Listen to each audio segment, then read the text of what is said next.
Hello everyone, hope everybody's doing fine. I got a little something to do here. 1 second, I need to clear, YouTube gives me two videos for the price of one. I need to delete the other one, see if I can do that today. Okay. Uh, well, not yet, I still don't have it, but might have to do it during the transmission. Okay. Anyways, today we're going to talk about biology, how quantum is applied to biology. Okay, so weird. Yeah, I hope you can hear me. Okay, let me know. Also, I've had all kinds of technical problems lately, trying to solve them. They distract from the lecture, but yeah, we do what we can here. um, okay, anyways, we're going to be talking about Mr. Al-Khalili, Jim Al-Khalili. He's supposedly a mathematical physicist. The physicist part doesn't belong there. He's just a mathematician. That's all he does. And then he gives irrational interpretations to his math, and that's what all mathematicians do. Okay, and that's what they teach. They pass that on from one generation to another. Okay, and what does Mr. Al-Khalili try to do? Well, he tries to apply quantum mechanics to biology. Okay, and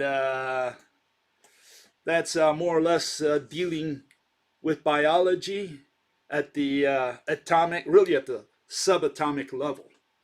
That's what they're trying to do here. That's what this exciting emerging field known as quantum biology is going to try to do. They're going to try to see what happens not at the molecular or even at the cell level. No, they're going to go deeper. They're going to go into the atom and try to explain all those processes with quantum mechanics, with whatever they learned or they understand in the realm of quantum mechanics. Okay. Uh, and that's a little scary. And so I consider that he's a caricature of science because of that, because he's going to apply something which they don't understand to try to understand biology. In other words, the processes of biology. So if there ever was such a world where you have this mixture of quantum with biology, I think it does get scary. Okay. Okay. Why is Al-Khalili a character of science?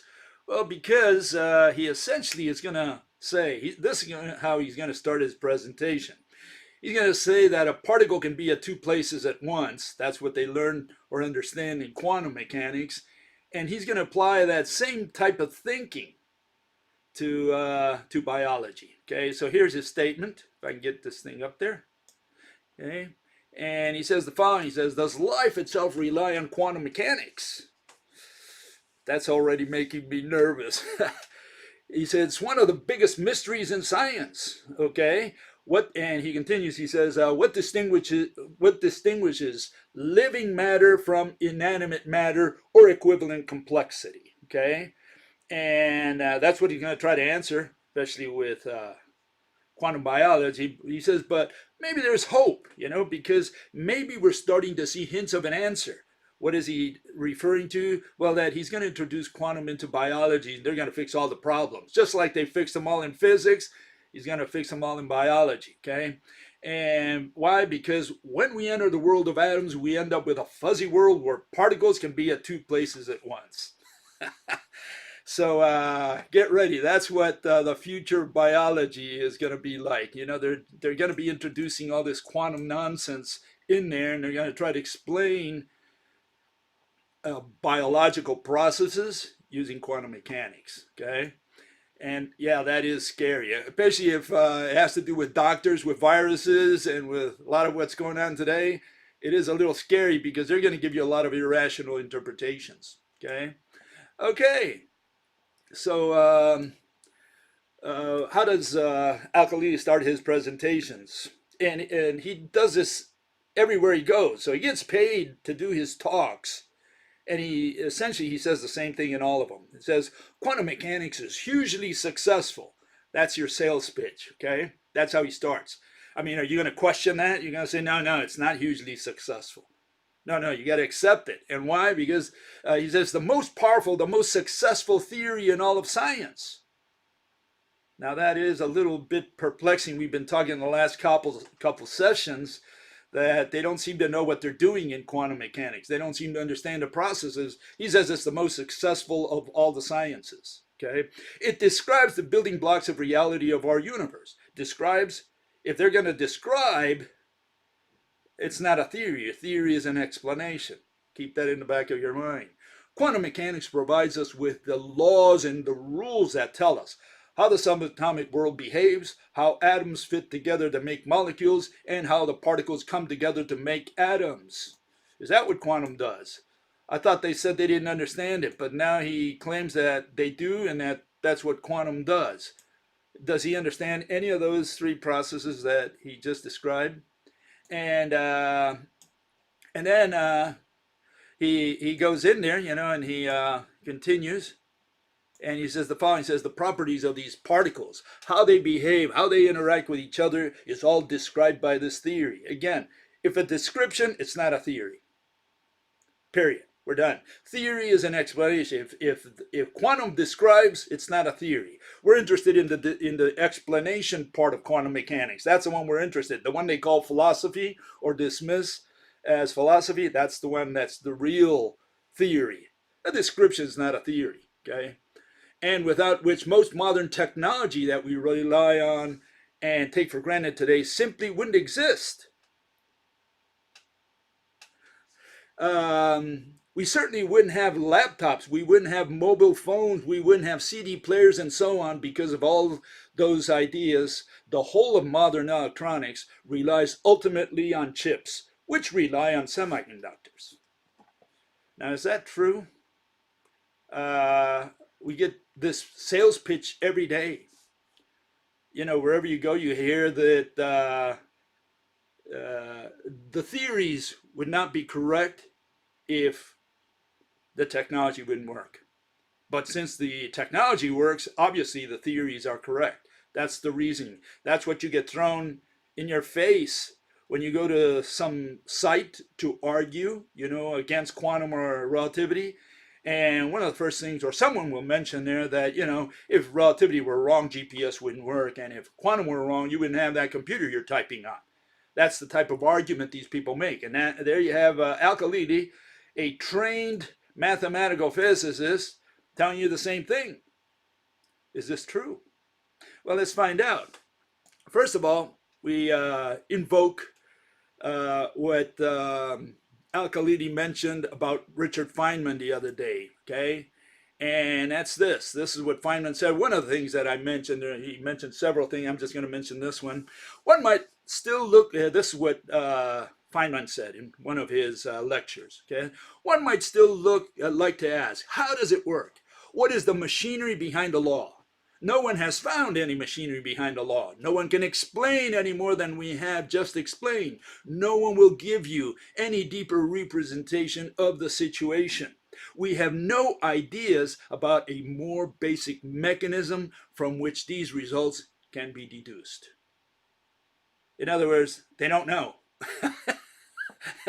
In simple language, Feynman was saying that they don't know, and we have the same word from Al-Khalili. Now, Al-Khalili, did a superposition on that, okay? And he said when he was Atom Man the other day, right? And he went on there and he filled in the blanks a little bit. And he said, so what does QED, quantum electrodynamics, right, actually say? It may be wonderful scientific description of nature, but trying to understand what Richard Feynman was doing with his theory is almost impossible, okay? This is what he himself said when he introduced his theory to the public. That's Al-Khalili talking about Feynman. It is my task to convince you not to turn away because you don't understand it. You see, my physics students don't understand it. That's because I don't understand it. Nobody does. If the inventor of the theory doesn't understand, what possible hope is there for the rest of us? Okay, so the question is, how can this be such a successful theory if nobody understands the theory? What are we talking about? There's a failure somewhere. Okay, they can't, on the one hand, say we wouldn't have all this technology if it weren't for quantum. Then you ask them, what about quantum? When they say, oh yeah, we don't understand it. Then how can they later on say that we have the technology thanks to quantum, but they don't understand it? Somewhere we have a problem, and the problem is there that slight shifting between description and explanation. Quantum is a description of the invisible world. They don't understand what's going on in there, but they can describe it if you assume that what's mediating it are discrete particles. And of course, when you do it with discrete particles, you don't understand it because you cannot explain any of those phenomena with discrete particles. And so that's where you close the loop. That's what's going on here. That's why they say, look, we got the technology, but we don't understand the theory that underlies or stands behind the technology. Why? Because if it's so accurate, if it's been proven to exhaustion, what are they talking about? They're talking about the mathematical description, not about the physical interpretation, which is bunk, which is nonsense, because you cannot explain what they're talking about with particles. That's it. That's where the problem is. That's where the catch is. Okay. So if you understood that, well, you got some, weapons to go into websites and clarify that for those folks. Okay. Okay. So we go in there into the Wikipedia to find out what is quantum mechanics. I mean, how can they say on the one hand that it underlies technology, on the other hand, they say they don't understand it? What's going on here? Okay. And this is what the Wikipedia says as far as quantum mechanics, the definition or what quantum mechanics is about. It says, is a fundamental theory in physics that describes. Again, you see there's the problem. No, a theory is an explanation. If quantum just describes, it's not an explanation, it's not a theory. In other words, that part of quantum is not the theory. The theory is the explanation when they try to give a physical interpretation to a mechanism, an invisible mechanism. That's where they run into trouble. That's what's bunk. That's what's nonsense, because they do it with particles. That's why it's nonsense. Anyone, after 10,000 years, if someone didn't understand it, you can't continue simulating the invisible world of Mother Nature's with particles. If you haven't understood that by now, well, you've got a mental problem, or you've been brainwashed to exhaustion. You have to drop the particle hypothesis. There are no such things as discrete particles. You cannot explain the universe with discrete particles. That's where the problem is. It says in physics that describes the physical properties of nature at small scales. Okay, I'm going to put a contrary definition to that. This is what I think quantum is. Here's my definition, so that you can compare notes there. Okay, see if you agree with that. And it goes like this. Quantum mechanics, mathematical descriptions of invisible subatomic phenomena, assuming they are mediated by discrete particles. A description is not a theory, a description is an explanation. Quantum only offers irrational mechanisms for invisible phenomena, leading quantum theorists openly confess and concede that they do not understand the mechanisms that underlie their theories. Okay, so they don't have an explanation. They have a description. They call that description quantum mechanics. It's a mathematical description. That's what they say underlies technology, the fact that they can describe what's going on in there. But even that, I say, fails. Okay, I'm going to argue that fails as well. In other words, quantum mechanics has absolutely nothing to do with technology. Okay, and I'm not only talking about here the explanation, the physical interpretation of mechanisms. I'm talking also about the description, the mathematical description, whether that has anything to do with technology, and whether technology proves the mathematical description. Because if we're going to assume that all this technology is mediated by particles, by discrete particles, well, maybe the math is wrong as well, because maybe they're applying the math to the wrong mediator. They're applying it to particles. Standard model, all particles, right? And they cheat because they go from wave to particle, particle to wave whenever they feel like it. And so it becomes a big mess after a while because you don't know what they're talking about. They have to go back and forth along this duality to cover all the bases. Okay, so one of the things we do to get a rational discussion started, right, is we have to define what is science and what is technology so that we don't confuse them. Okay, here's a definition and a little drawing there to highlight it. Okay, science, rational explanations. You just explain, for example, how two magnets work or how they attract each other or repel each other. Technology, developing inventions through trial and error. That's what it is. Does the technologist have an explanation for why something happens? How it happened, in other words, meaning why, the cause, right? The mechanism? Not necessarily. For some things we do, the visible stuff, it's the invisible stuff that these people cannot explain. Okay? So that's where we run into trouble because people are confusing explanations with descriptions and technology with science. Technology you develop in the lab. You don't have to understand what you did. In other words, you don't have to understand the invisible part of what you did in order to get a technology to invent something. You don't have to understand the invisible part of whatever you invented. That's the point that I'm trying to make here. Okay, and that's what quantum is trying to figure out, the invisible part. The visible part we're done with. We did that all the way up to the classical mechanics, up to the end of the 19th century. We figured out the visible stuff. It's the invisible part that they haven't figured out. And so since they're insisting on particles, they have to invent all these magical, mystical mechanisms in order to get it done. And they say, well, we don't understand it, but that's how Mother Nature works. No, that's the way Mother Nature works if you try to simulate her workings with particles. That's the problem.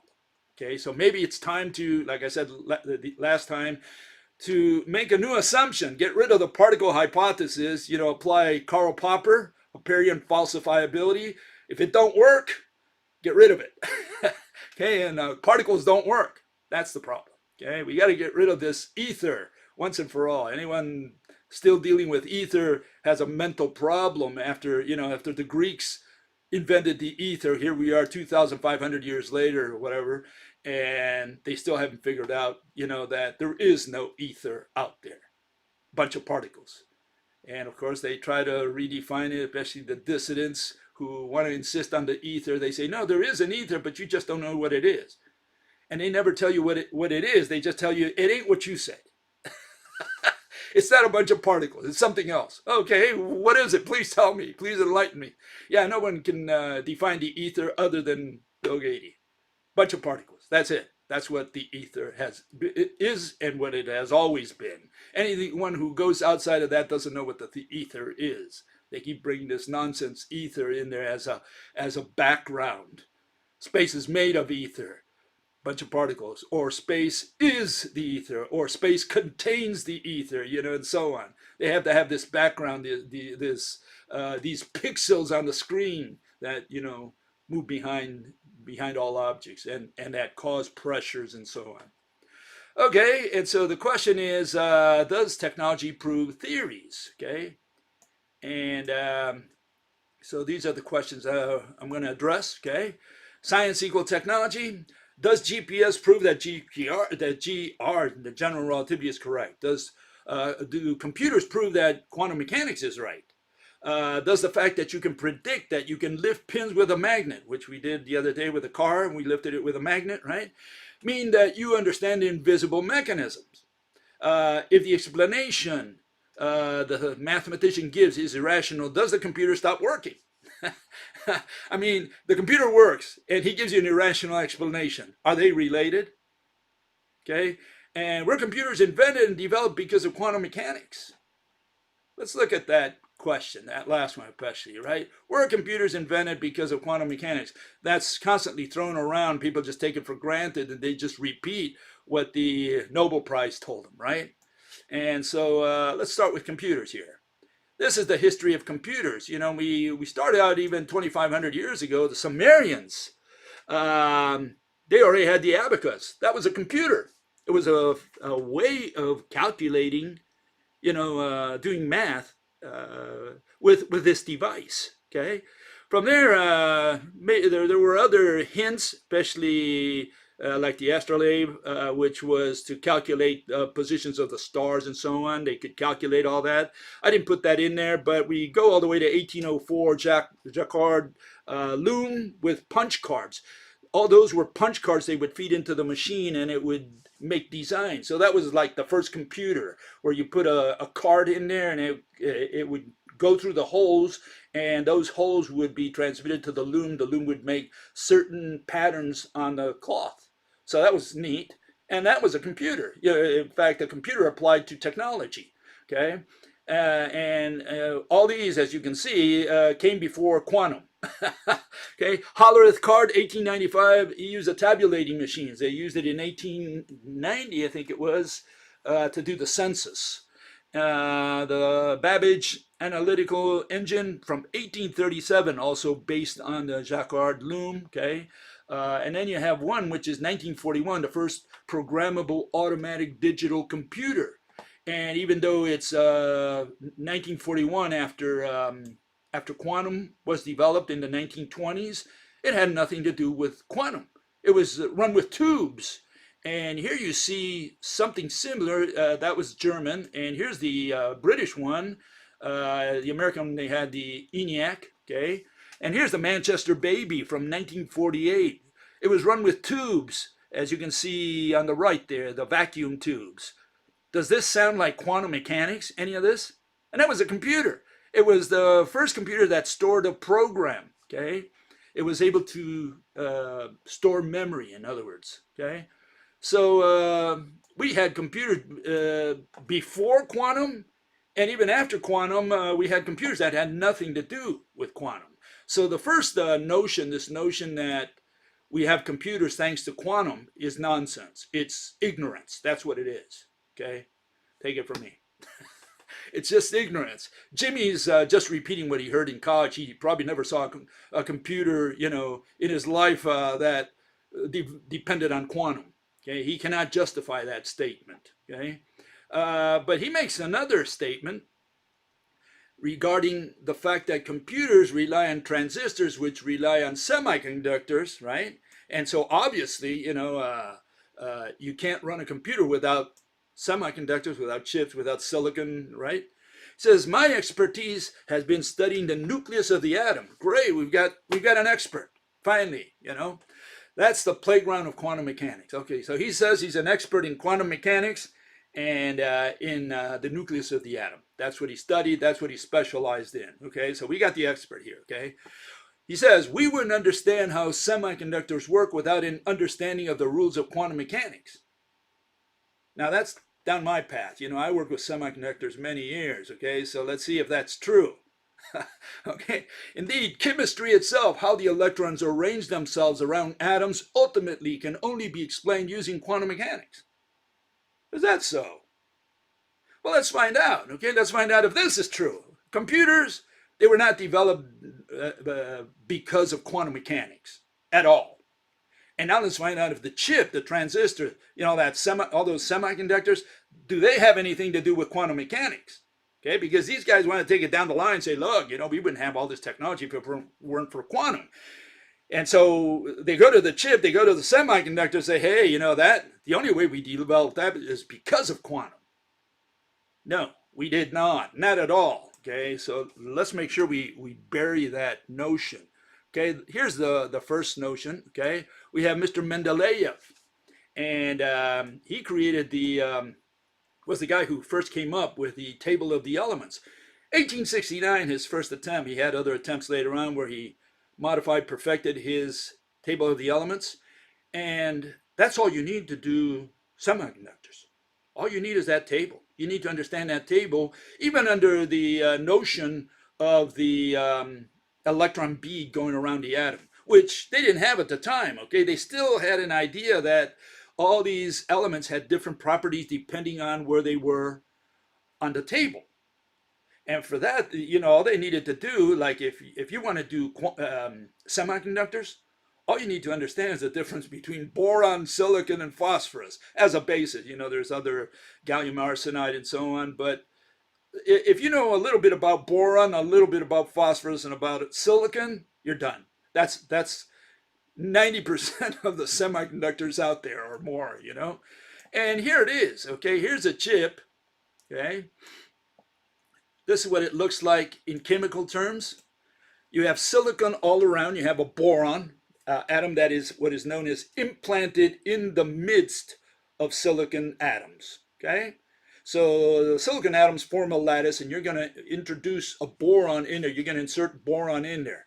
What is boron? Boron only has 3 electrons. We're going to use the quantum nomenclature here just to get our point across. Not important, but you introduce boron. It's got 3 electrons in its outer shell, so it's lacking 1 electron, and they call that a hole. So boron introduces a hole into the silicon structure. Now, silicon has 4 in its outer shell, so it's always, you know, silicon with silicon, they match, they have no problem. But when you introduce a hole in there, now the electrons are allowed to flow as soon as you apply electricity. That's the foundation of a transistor, okay? And on the right, you see phosphorus. Phosphorus has 5 electrons in its outer shell, so it's got a donor. It donates 1 electron to the flow of current. Okay, so that's how they do it. Boron introduces holes. Phosphorus introduces an electron. And so the question is, what does all this have to do with quantum mechanics? The question is, you know, we could have done this by just knowing the properties of phosphorus and boron. Okay, that's the point that I'm trying to make here. And if we go further, we find out that, like, you know, you deal with carriers, what are known as carriers in the semiconductor industry. And we could figure those out with 19th century so-called classical mechanics. You know, we got that, I'm not going to read all this, but we got that, like, if you want to know how many atoms are in cubic centimeter of crystalline silicon, well, you got 5 times 10 to the 22. How did we figure that out? Did we figure that out through quantum? No. There you see it, Maxwell-Boltzmann statistics. That's one of the ways they figure these things out. Where did they get that? They get that from Avogadro's number, 6 times 10 to the 23rd moles, atoms or molecules, whichever one you want, per mole. So these numbers are calculated. This is all 19th century stuff before quantum ever came around. Okay, so we know all these stuff, how many atoms are in there. We know them through or have an understanding of them through what? Through 19th century technology advancement, whatever the explanations, theories. We did not need quantum. All this preceded quantum. And we can create a semiconductor today with this information. We did not need quantum. In fact, nobody applied quantum to develop the chip. So this is the notion that these people are trying to say. They're trying to tell you that we wouldn't have had semiconductors or know, for example, how many carriers you have in the silicon unless we went in there with quantum. This is nonsense. This is not true. This is absolutely not true. The mole already came from the 19th century. Avogadro, he lived in the 18th to the 19th century. You know, he split those 2 centuries. He came up with his law, okay, of gases. So we understood already a lot of stuff in the 19th century, even without knowing what an atom looked like. We just knew it through the properties. How do you know the properties? You go to the lab, you run an experiment, you say, oh, this one has different property than this other one. That's it. And so you don't need any more of that to develop semiconductors. So this notion that semiconductors were developed because of quantum mechanics and that semiconductors and transistors and chips, etc., owe their life to quantum mechanics, that's a myth, a total myth. It has no place in science. These people are simply repeating what they were fed in college without ever questioning that or even doing the research on whether that's true or not. Okay, so what does Al-Khalili try to do? Once he's finished giving you an introduction on quantum and the greatness of quantum and how it governs our technological world, he tries to apply this. He tries to introduce this into biology. Okay, and so a good place to start is finding out, you know, what is this thing called biology? Okay, let's find out. Here it is. You look it up and you say, well, biology is the natural science that studies life in living organisms. Okay, what does it study? Well, it turns out that they have no idea what life is. They never defined the word life or living entity or alive. They have no idea what that means. There's currently no consensus regarding the definition of life. Okay? In the past, there have been many attempts to define what is meant by life through obsolete concepts that have now been disproved by biological discoveries. Okay? Since there is no unequivocal definition of life, most current definitions in biology are descriptive. So we have no definition of life. And there's an example: whether or not viruses should be considered as alive is controversial.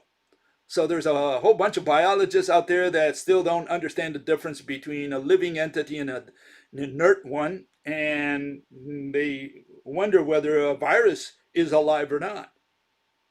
Tomorrow they're going to try to interview a virus because they think it's alive. I mean, again, it shows you the state of learning in colleges. If they still don't have a definition of life, of what a living entity is, and these people consider themselves biologists, you know, if you're going to do biology, and biology is the study of life, the first word you need to define is life. Otherwise, you're not a biologist. You haven't graduated out of kindergarten biology.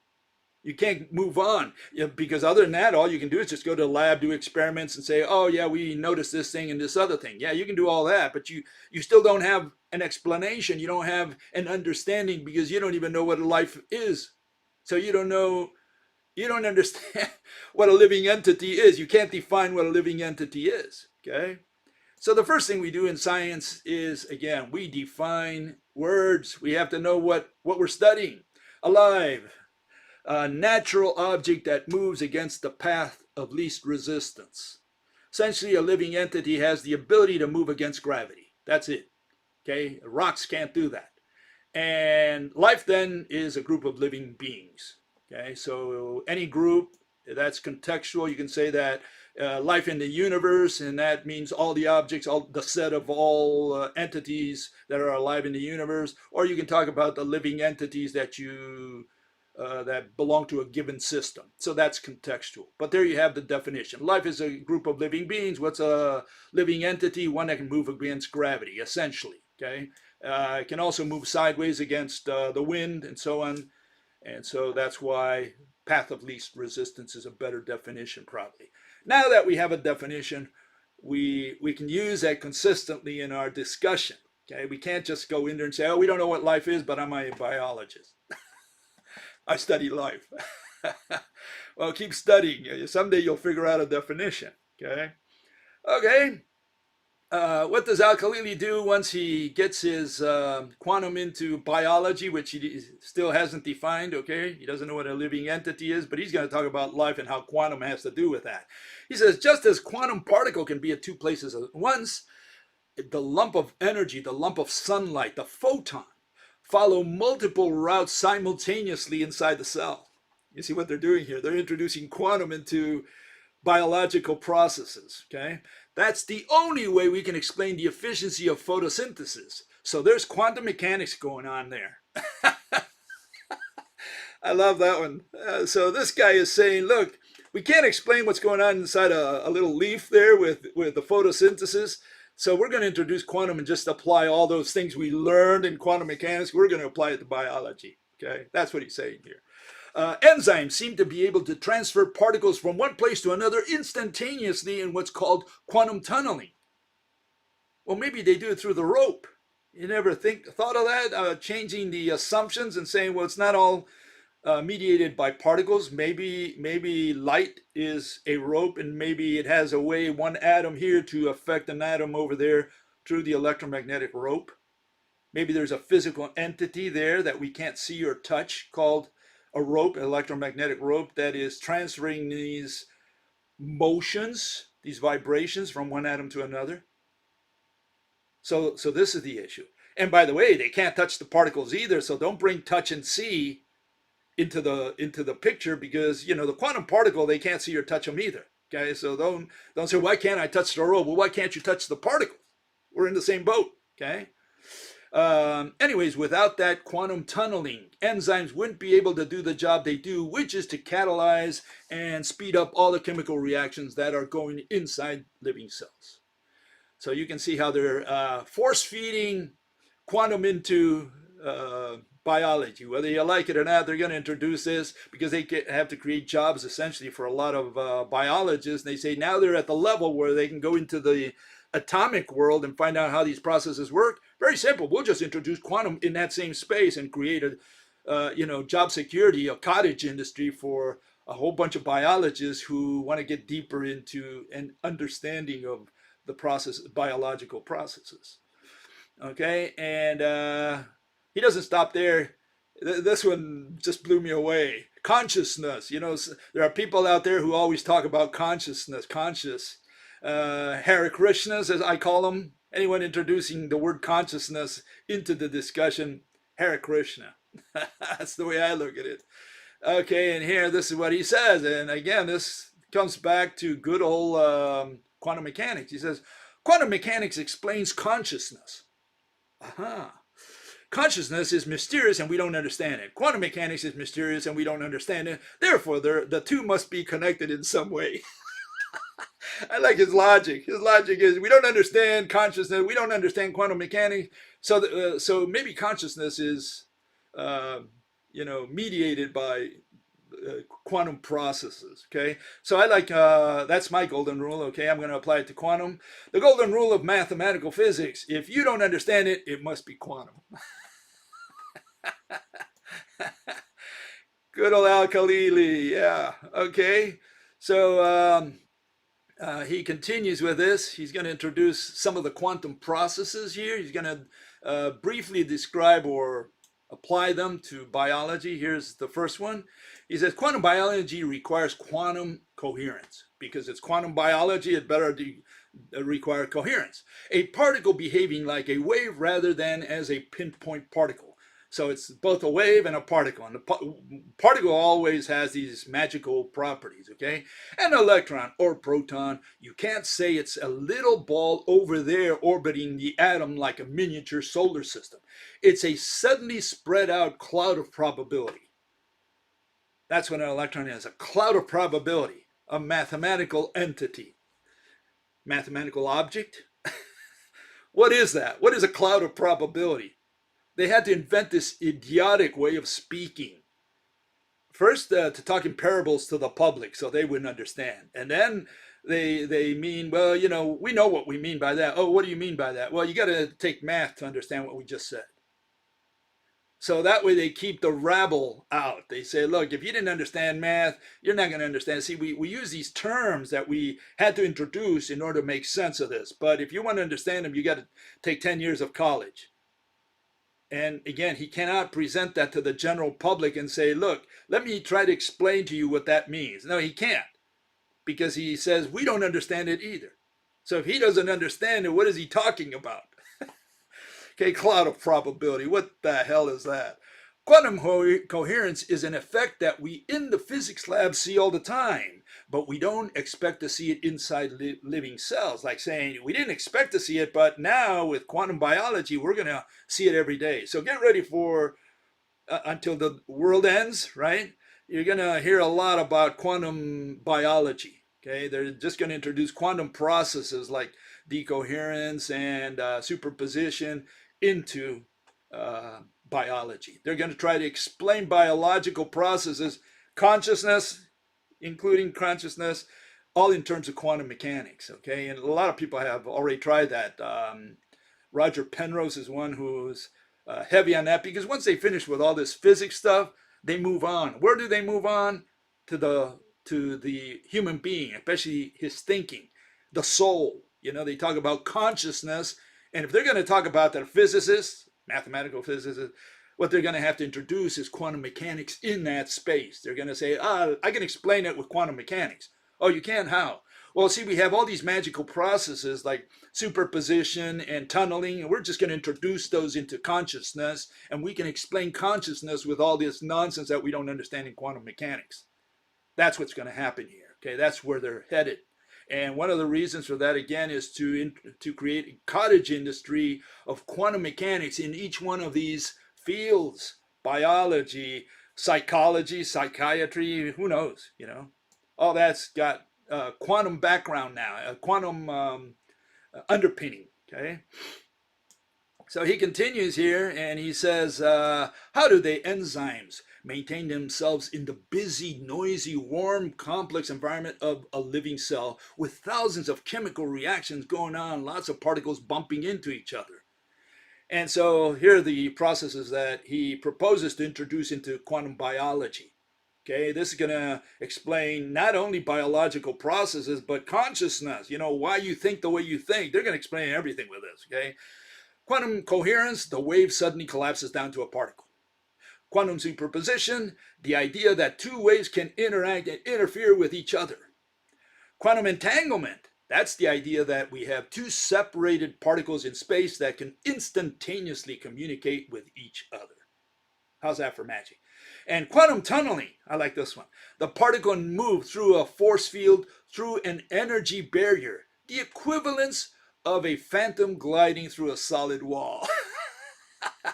Now, how's that for magic? Okay. Yeah, that is magic. And these are the explanations these guys are giving you.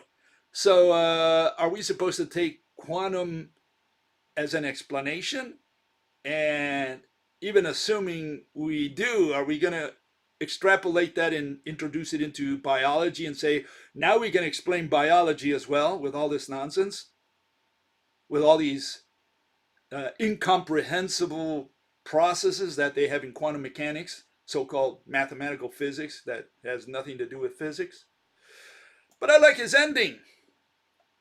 His ending, he rants against this fellow, Deepak Chopra, okay, famous guru to the stars in Hollywood. Okay, that's how he made his money. And Al-Khalili says, you don't believe in magic, but in quantum world, that sort of thing happens all the time. Yeah, he said it there. I mean, I didn't say it. Those are his words, okay? And he dismisses Deepak Chopra, saying, he puts words in Deepak's mouth, saying he would say that those things that can explain telepathy and homeopathy. In other words, these are also, quantum can also explain that as well. And Al-Khalili there draws a line. He says, oh no, those are not science. But it doesn't make entanglement any less mysterious. So he dismisses what Deepak Chopra does, which is nonsense. He dismisses that as unscientific, but he accepts his nonsense as scientific. He says, oh, my nonsense is quite scientific because, see, we have decoherence and we have superposition, tunneling, and entanglement, which we don't understand, which is magic, but that's science. It's just this telepathy and homeopathy, which is not science. Quite arbitrary. It looks like his opinion. That's all it is, because I don't see how he can say that the nonsense that he does is science either. Okay, so we go to the summary. What's the summary for good old Al-Khalili? Here we have it. Al-Khalili admits that he and his mathematicians do not understand the mechanics part of quantum. Correct. They don't understand it. They confess it. They admit it. They don't even challenge it. Okay. We had Feynman say it. We said before him we had Bohr say it. Werner Heisenberg. They all said the same thing. We don't understand it. So don't try to tell me that you understand it, because if you say you understand it, it means you didn't. Okay. In spite of this, he claims that we wouldn't have modern technology if it weren't for quantum magic. So we have a problem. On the one hand, they say they don't understand it. Then on the other say, oh, but we wouldn't have technology if it weren't for quantum mechanics. There's a contradiction there, and you got to resolve that. Whoever you fight in a forum, take this. They have a contradiction. Al-Khalili proposes to apply quantum incoherence, as I call it, to biology. They have an incoherent world in quantum, but they want to extrapolate that to biology. He states that cells and subcomponents also work according to the mystical processes of quantum, to wit, coherence, superposition, entanglement, and tunneling. They don't understand any of those processes, but he's going to apply them to biology. Food for thought. You should really look into all that. if you're into, especially if you go into sites that throw in your face the fact that computers and semiconductors wouldn't work if it weren't for quantum. Ask them, well, which quantum theory are you talking about that we do understand? Is it the decoherence or coherence? Is it superposition, tunneling, entanglement? Which one of those are you applying inside the computer? And see, if they apply it, it's like the magnet. Yeah, you can apply something because you've seen a phenomenon and you say, oh, I can pick up pins with this magnet. I think I can use that for something and make money off of that. Yeah, that's true. But that doesn't mean that you know or you understand, you can explain how the magnet did it. How did it physically pick up the pins from afar? How did it pull those pins up through the air? Doesn't mean you can explain that. And the same thing with computers. The fact that you saw something in the lab and you say, oh, I can use that effect and apply it to technology and build a device and make money. Yeah, that doesn't mean you understood the mechanism going on in that invisible world, which Al-Khalili is telling you we don't understand it.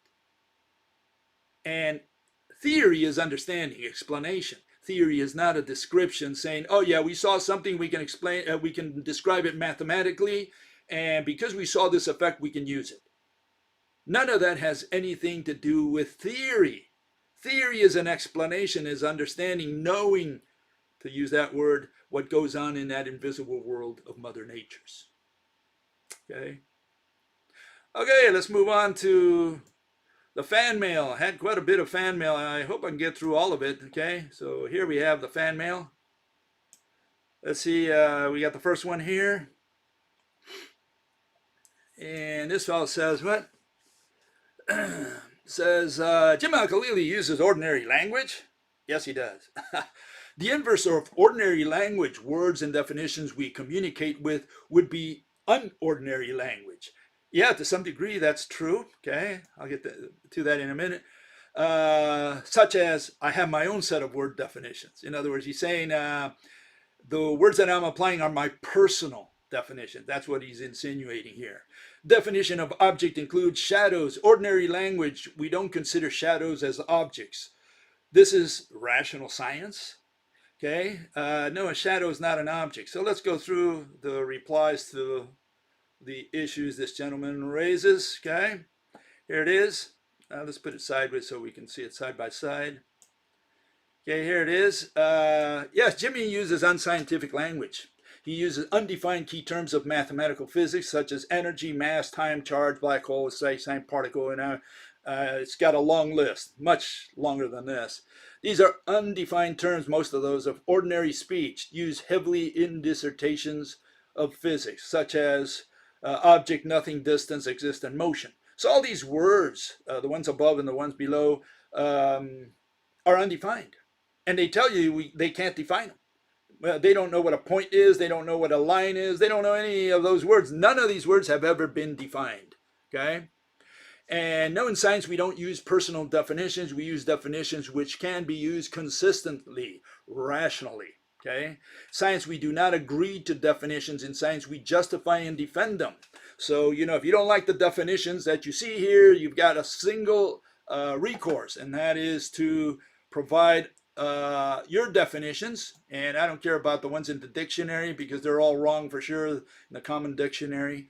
In fact, in many scientific, so-called scientific dictionaries, they have nothing to do with science. Okay, so all you got to do is provide your own definitions, and we'll look at them, we'll consider them, we'll challenge them, and see if you can defend them. Okay, and no, a shadow is not an object. It fails the standalone criteria embodied in object. A shadow is not an independent thing. Okay. There's no such thing as a standalone shadow in the universe, okay, the only object there. And it's a dynamic concept because it relies on light, like color, for example, okay? So shadow, hologram rays, all those are light phenomena. And that means you're projecting light in some way or another, okay? So no, a shadow is not an object. You can't have a standalone shadow. There's no such monster. Shadow is light being projected, just like a hologram. Hologram, not an object, not for the purposes of physics, not a standalone object. Standalone is crucial. And we don't have to put that word into definition, not at all. It's understood. Okay, that's a long story. Okay, next question or next comment. Fellow says, consciousness is non-local.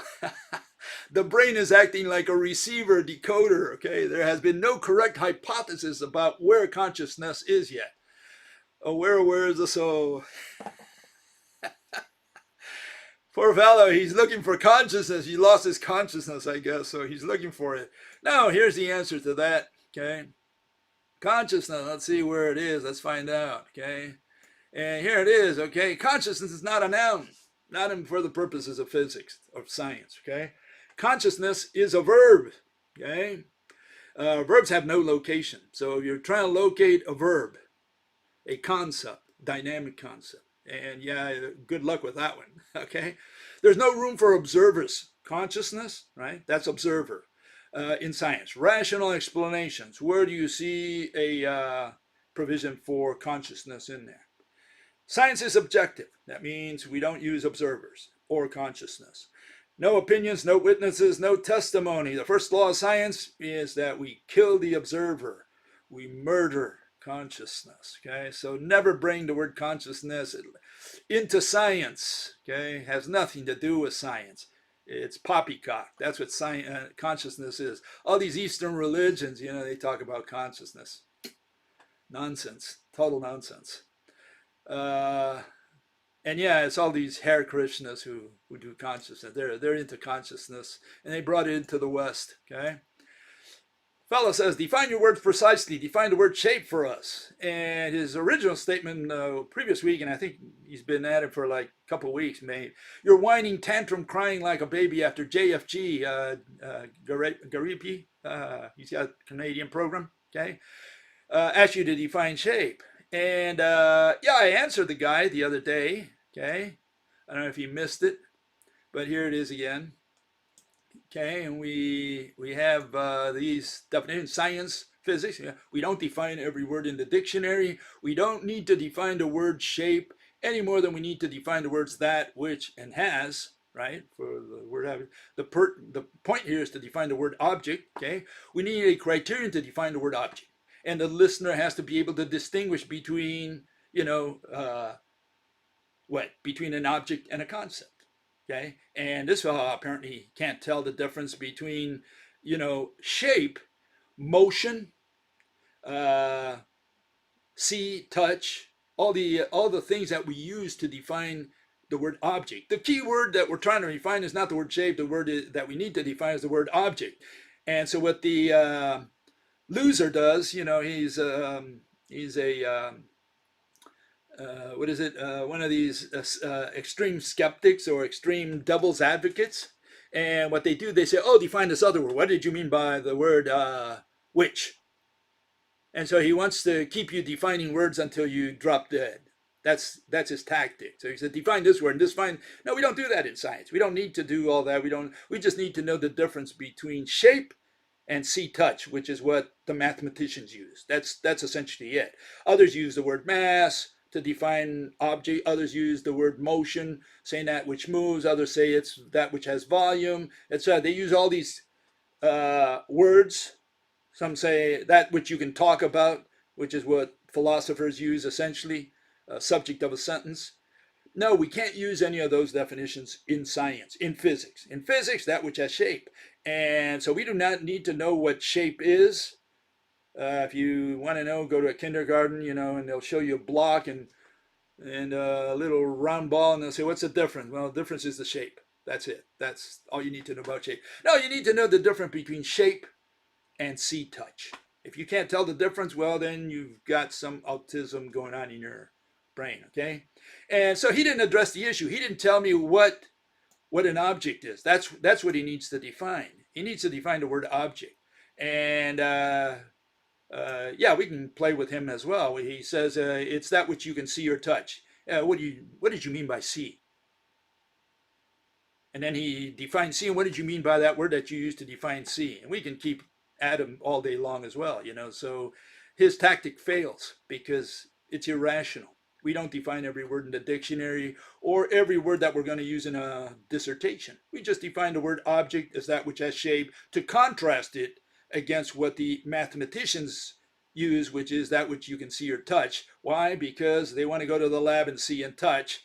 And they never learn in 10,000 years that you can't see or touch the mediator of light, the mediator of gravity. So you're not going to decide this by going to the lab. You're not going to decide this through see or touch, which in addition requires a second object to do the seeing and the touching. Therefore, it's a circular definition. No, shape, on the other hand, is a scientific definition. Simple, to the point, can you be used consistently, it's rational. Okay, another comment. Moving on here, we got a couple comments saying the same thing, essentially. One fellow says, if ropes are always straight, what happens to the ropes when atoms are moved closer to or farther from one another? Okay, and another fellow said something along the same lines. It's down here at the bottom. Let me put this up here. He said, in Miller's example, that's Miller on the right, who said, that gravity is some kind of pull because every atom on Earth is connected to every atom of you. And so this fellow uses that example, says a man stands above the Earth and every atom of the Earth is connected to every atom of the man. Okay, yeah. That's under the rope model, okay? The number of ropes between Earth and man is defined, okay? The rope pulls because it torques. No, that's wrong. And it said it always pulls even when the two objects are in contact zero distance. No, it doesn't pull.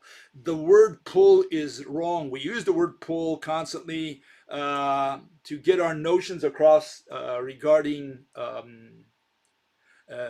gravity, but it's not pull that does it, okay? And for this, we need to go to the atomic construction under the rope model, okay?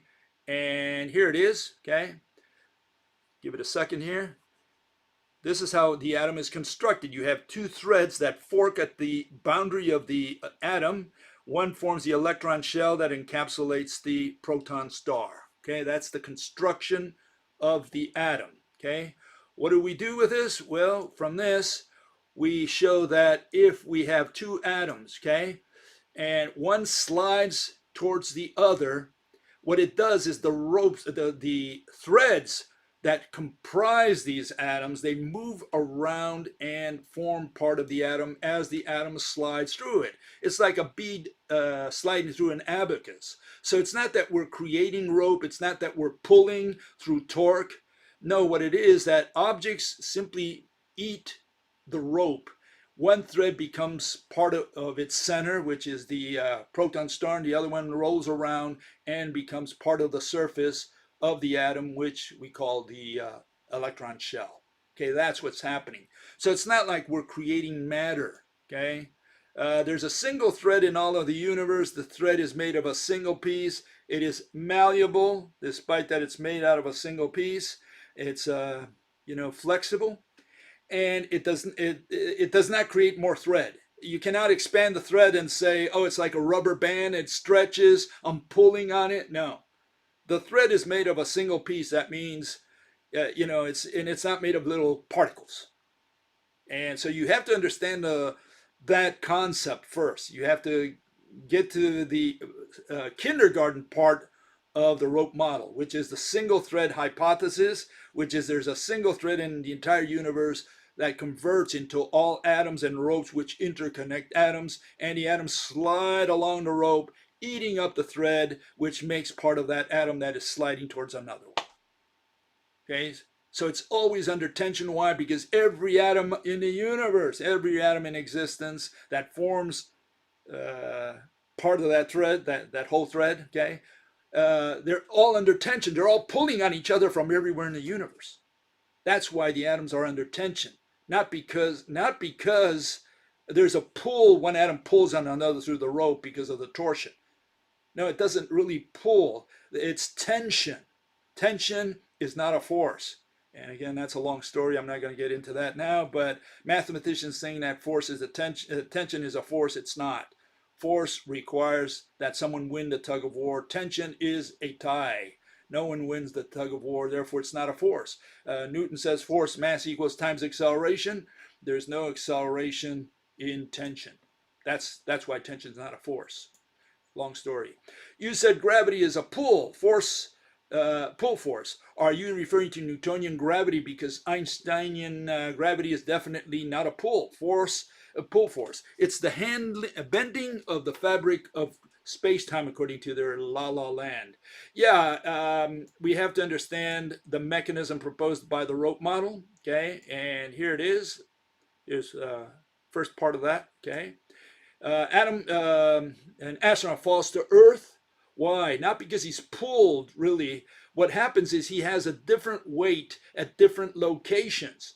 Why? Because at different locations, as he approaches the Earth, as the distance decreases between the Earth and the astronaut, we have different number of independent ropes converging upon every atom of his body. Okay, and here you see another version of that, so that maybe I complete the theory, the concept that I'm trying to get across. Here you have the mathematical model. They don't know why the guy weighs differently at different levels. In other words, the farther away he is from Earth, the less he weighs. Okay, this is empirical. We know this for a fact. Okay, you can just take something into outer space. If you take it far enough, at some point you have no weight. Okay, with respect to the Earth.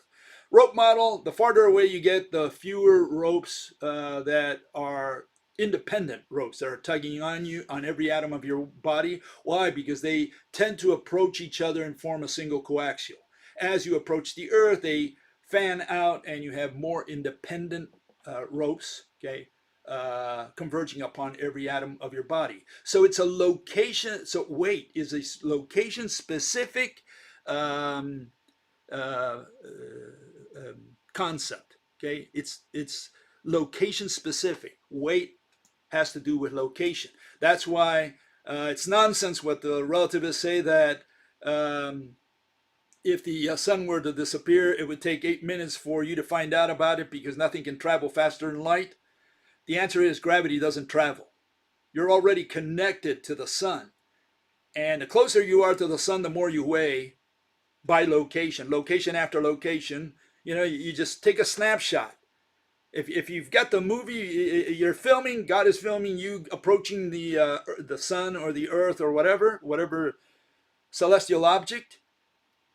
If we take snapshot or we film it and then we look at each one of the frames, what you will see is that the number of independent ropes increases by location. Every frame of the film, as you approach the sun, has to have more and more independent ropes. So you can pick up any of those frames and say, how much does the guy weigh here? Well, just count the number of ropes. And you'll see that those ropes are, the number of ropes converging upon every atom of your body, or even to one atom, is different than from the next frame. That's why you weigh differently at different locations. It's a tension. It's not a force. There is, the acceleration is just a summation of tensions, of weight at different locations. Number of ropes converging on each one of your atoms at different locations. That's what acceleration is. Acceleration is the movie of each one of those photographs, put in a movie. That's what it is. Okay, I hope I drove home that point. If not, ask me to clarify it further next time. Okay, moving on to another issue here. Someone raised 2D object. Well, I'm not going to go through all of it. The main point here is we draw a triangular figure on a sheet of paper. Is that triangle an object or a concept? Can a geometric figure such as a square or a pentagon be defined as an object, or are they concepts? Oh, I went out of focus here. I hope I come back into you. Must be all that beer I drank. Okay, let's see if the camera adjusts itself. Sometimes it does, sometimes it doesn't. Come on. Well, whatever. I don't know. Hello? Concept is a relation between two objects. So that's all you need to know. Once you have those definitions, you can apply them. You find out real quick whether a triangle is an object or a concept. Okay. So again, it's applying the definition. People are not used to applying definition. They define and then they use something else. And so all they have to do is apply the definition. That's how simple this thing is. Okay, here's another comment. I think along the same lines, maybe. The emptiness in the box at the surface of the earth and certain height will be different because space has no shape. If space has no shape and space is a concept, space is nothing, then the emptiness in the box will be the same all around. The emptiness, okay? The number of particles in there will change according to, or the amount of matter will change as you go with the box upwards. But that doesn't have anything to do with the emptiness. The amount of space in the box is always the same. In other words, whatever the volume of the box is, I can take it here on Earth and up there in space, and the volume of space, if you can talk about that, because space is nothing, but the volume inside the box, essentially, whether space or not space or whatever you got in there, the volume remains always the same. You're confusing the volume of the box with what space is, or containing of space. You can't contain space, obviously, as you said there.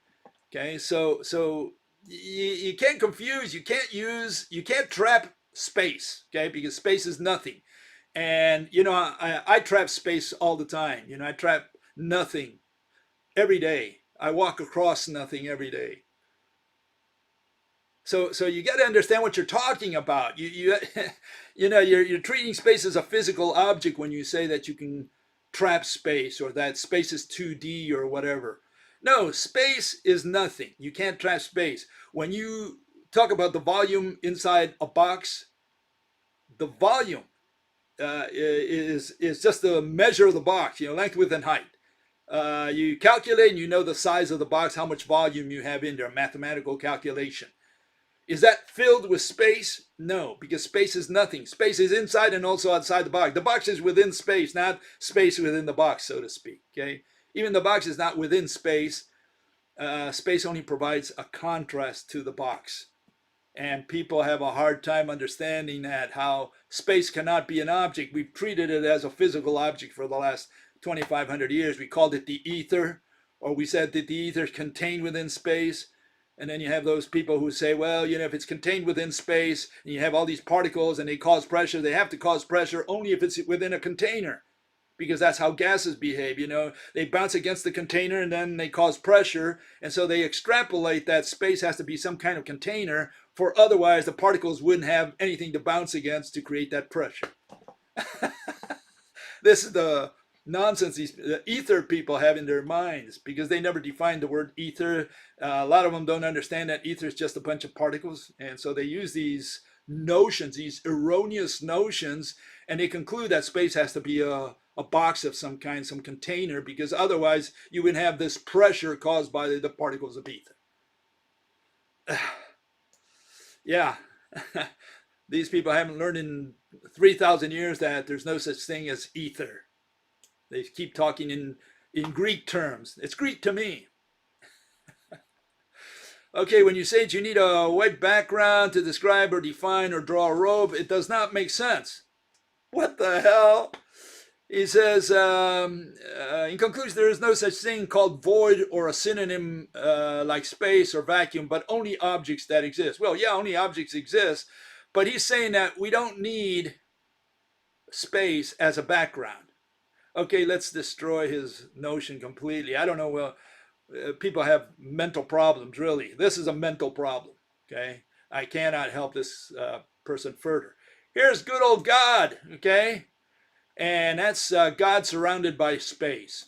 Okay, so let's remove space. Let's see what we have, okay? Here it is. That's God without space. That's what God looks like. If you don't have contrast, if you remove space, whatever space is, which is nothing, the black stuff out there, you know, if you remove that, then you don't have contrast to the moon, to anything, to the rope. Hopefully the rope has a contrast. Rope is not contrasted by rope, and rope is not contrasted by a bunch of ropes. It's not that. How do you know? How do you delineate a rope? How do you have the shape of a rope if you don't have a contrast?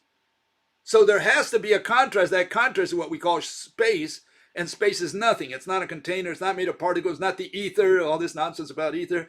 Space is a contrast to the rope. You have to have contrast in order to identify the object. The word object requires that there be a contrast. That's why the word object is a concept. Okay? Yes, the word object is a concept. It's a concept because it requires a relationship between the shape, right, that we have there, which is a property of every object in the universe, right? All objects have one property in common, one attribute, and that is shape. And you have to have contrast to visualize shape. Otherwise, God disappears completely, becomes totally white, pale white. Poor old God. Okay, final comment. Let's see if we can get through the comments here. This fellow says, well, it's lengthy. I'm just going to say he insists that you can't do an explanation. You cannot explain a mechanism without observation. You need to have observation. I did answer this in the past. Okay, I don't know if you missed it. Let me go over that one more time. Okay, here it is. Okay, this is just a summary. Okay, it's the religion of mathematics that uses the word observation, the word observe, as a weapon. That's one of the reasons we reject the word observe, observation in science. Okay, aside from the fact that there's no provision for it in the scientific method. Did Stephen Hawking ever observe a black hole? And the answer is no, because a black hole is supposedly unobservable. Did Faraday observe a field? Did good old, what's his name, Rutherford, see empty space inside the atom? Did they observe all this stuff? No, they used the word observe in lieu of the word proof. That's what it's used as a weapon against anyone who questions, especially quantum mechanics. They say, oh, we observed. We ran the experiment, we measured, obviously we observed. And we proved, we have evidence. What do they mean? They say that, did they observe with their eyes?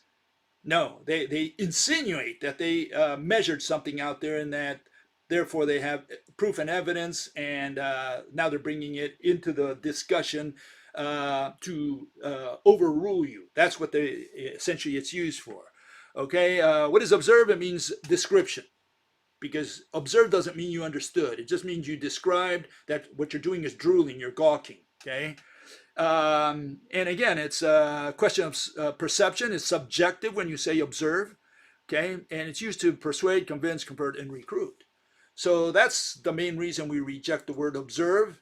We have to look at the context in which observe is being used. Now, this fellow says you need to observe in order to explain, which is absolutely not true. You know, and here you don't see it first in the scientific method, okay? Scientific method has no provision for observation. And so this fellow will insist and say, well, you know, but you need to observe a phenomenon before you can explain it. That's what he's arguing, right? And no. Flat no, you don't. Again, I mentioned the other day that Homer, which supposedly was blind, and this could be applied to almost any case throughout history, he told us about the Trojan War. Now, the Trojan War occurred 300 years before or 400 years before Homer was alive. Apparently, the Trojan War occurred about 1200 years before BC, right? And Homer lived about 800 BC. Okay, but again, we don't have these numbers correct, but it doesn't matter. For the purposes of a discussion, it serves our purposes. Homer was not at the Trojan War. I was never at the Battle of Waterloo.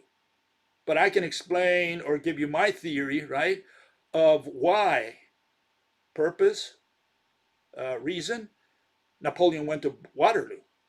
I don't even know if Napoleon ever existed, right? And I can explain it anyways. Did I observe it?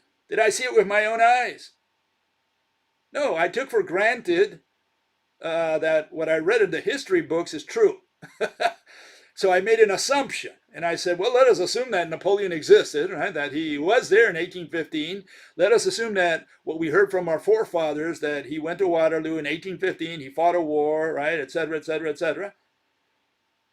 And so you ask the question, why did he go to Waterloo? And I can explain it to you. I can say, well, he went to Waterloo because of such and such reason. He wanted to make money, or he wanted to be famous, or he wanted to be a great general, whatever. I can have my theory. I have not seen it. I have not observed it. I was not there. I did not see that asteroid hit the moon on the other side of the universe. I did not see it. I did not observe it. I can imagine it. I can visualize it. You can be a blind man. You can do science. So you do not need to observe anything. You can take a hypothetical situation and try to explain it. Period. We're done. That is what science is about. Hypothesizing and explaining the hypothesis, the assumption that you made. So if you make a given assumption, especially about light or gravity, did I observe gravity? Did I see the mediator of gravity? No, I did not observe. That's why the word observe is so dangerous to introduce in science, because they say, oh yeah, I observed it. What did you observe? I observed particles. Did you observe the particles go from one object to another? Well, not really, but got to be particles. What else could it be? Like Tanimura said when he did the slit experiment. Yeah, we have a different observation. The observation we have is that he didn't shoot electrons. What he did was he had a whole string of electrons which are bound to each other. He thought he was handling one electron at a time. That's his interpretation. He did not observe it with his eyes. But see, they say we observed, like saying we've proven it. We have proof. So how are you going to question when he's got proof of that? So this is the issue. You got to put it in the context. You can't use the word observe in science because it introduces subjectivity. It's trying to convince you. It's trying to persuade you. It's trying to introduce evidence and proof. That's why you can't use the word observe in science. Aside from the fact that it's not required by the scientific method. All you need to do is hypothesize. You know, I think Napoleon existed. I think he went to Waterloo, and I think he fought a war. He died, and he was taken by the British, and all this stuff. And you make that assumption. Why? Because that's what our forefathers told us. Was I there at the Battle of Waterloo? Did I observe it? Absolutely not.